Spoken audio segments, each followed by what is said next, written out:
कमल गुप्ता ने as a cabinet मंत्री होते हुए हिसार के लिए क्या किया है। सिर्फ उन्होंने जो जितने भी चौक है या जितने भी स्ट्रीट लाइट है उनके ऊपर तिरंगे की लाइट, तिरंगा लाइट लगा के या फिर चौकों पे इंडिया गेट खड़ा करके या इस तरह की डब्बी खड़ी करके उन्होंने एक बहुत हिसार की जनता के साथ धोखा किया है। जितना पैसा नगर निगम का जो हाउस टैक्स के तौर पे अपनी कड़ी कमाई से लोग नगर निगम को देते हैं, सरकार को देते हैं, और वो पैसा जो लोगों के काम के लिए, लोगों के विकास के लिए लगना चाहिए था, उस पैसे का दुरुपयोग किया गया है। और अफसरों के साथ मिलके नगर निगम में इतना भ्रष्टाचार, प्रॉपर्टी आईडी में इतना भ्रष्टाचार, नगर निगम के अंदर जितने भी अफसर बैठे हैं सब उन नगर निगम के सामने ही, कमल गुप्ता कैबिनेट मंत्री जब नगर निकाय मंत्री थे उनका घर उनके सामने ही है। वो पूरे हरियाणा को क्या संभालेंगे जब अपने हिसार के ही नगर निकाय ऑफिस को नहीं संभाल रहे।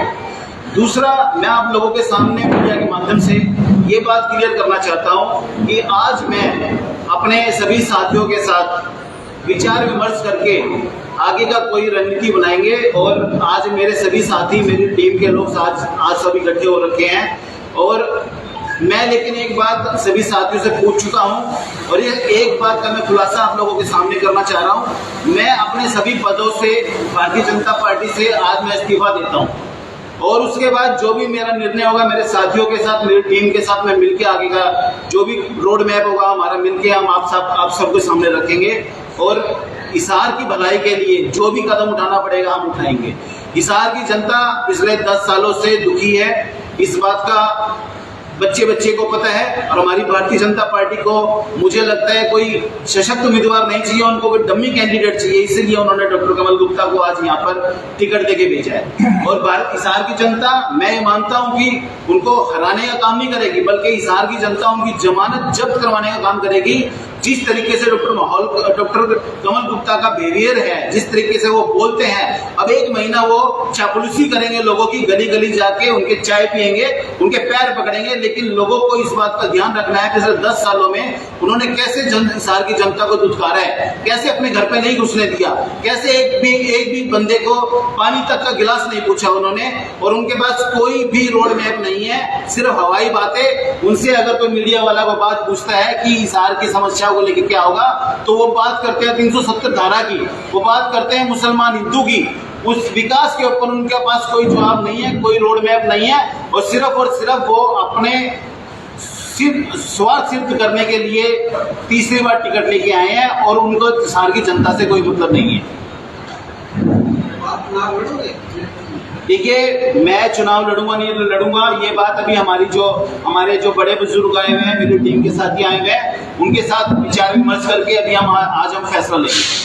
जैसे पार्टी के लोगों ने आपसे संपर्क किया होगा, किसकी बातचीत हुई है? देखिए, पार्टी के लोगों ने मेरे से संपर्क किया है, लेकिन पार्टी के लोगों को मैंने साफ स्पष्ट कह दिया था कि पार्टी अंधकार की ओर जा रही है। पार्टी में जो पार्टी की खिलाफत करता है, अभी देवेंद्र बबली ने खुलेआम सैलजा की लोकसभा चुनाव में मदद की और उसके बाद भारतीय जनता पार्टी ने उसको बुला के टिकट दे दी।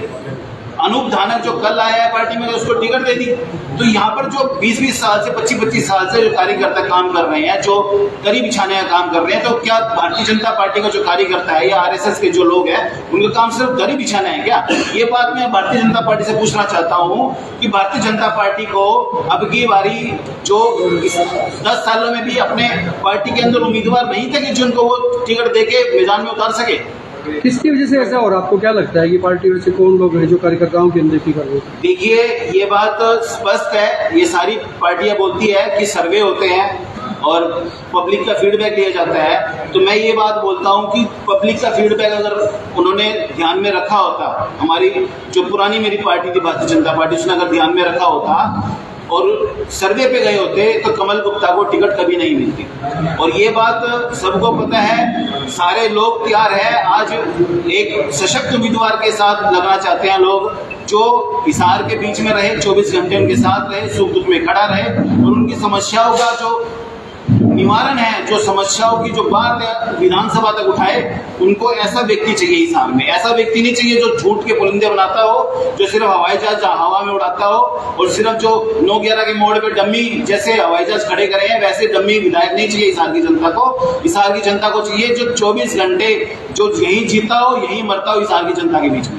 तरुण जी, इससे पहले आप बीजेपी में थे, क्या लगता है कि क्या कारण रहा कि बीजेपी ने एक बार तीसरी बार उनको फिर से टिकट दिया? पहले भी चुनाव लड़ा लेकिन अब एक बार फिर से टिकट दिया आपको। मैंने आप कह रहे हैं सर्वे में कोई रिपोर्ट अच्छी नहीं थी और भी चीजें थी, तो फिर क्यों तवज्जो दी? मैंने ये बात आपको बताई कि पार्टी अपने आप को अंधकार की ओर लेके जा रही है, पार्टी अपने आप की ओर खड्डे की ओर लेके जा रही है।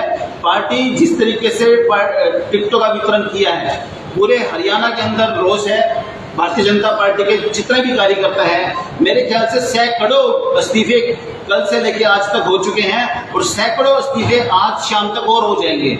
इसका मतलब क्या है कि पार्टी अपनी जो एथिक्स है, जो पार्टी की जो गाइडलाइन है, उनसे दूर जा चुकी है। जो पार्टी का जो कोर वोटर था वो पार्टी से दूर जा चुके हैं।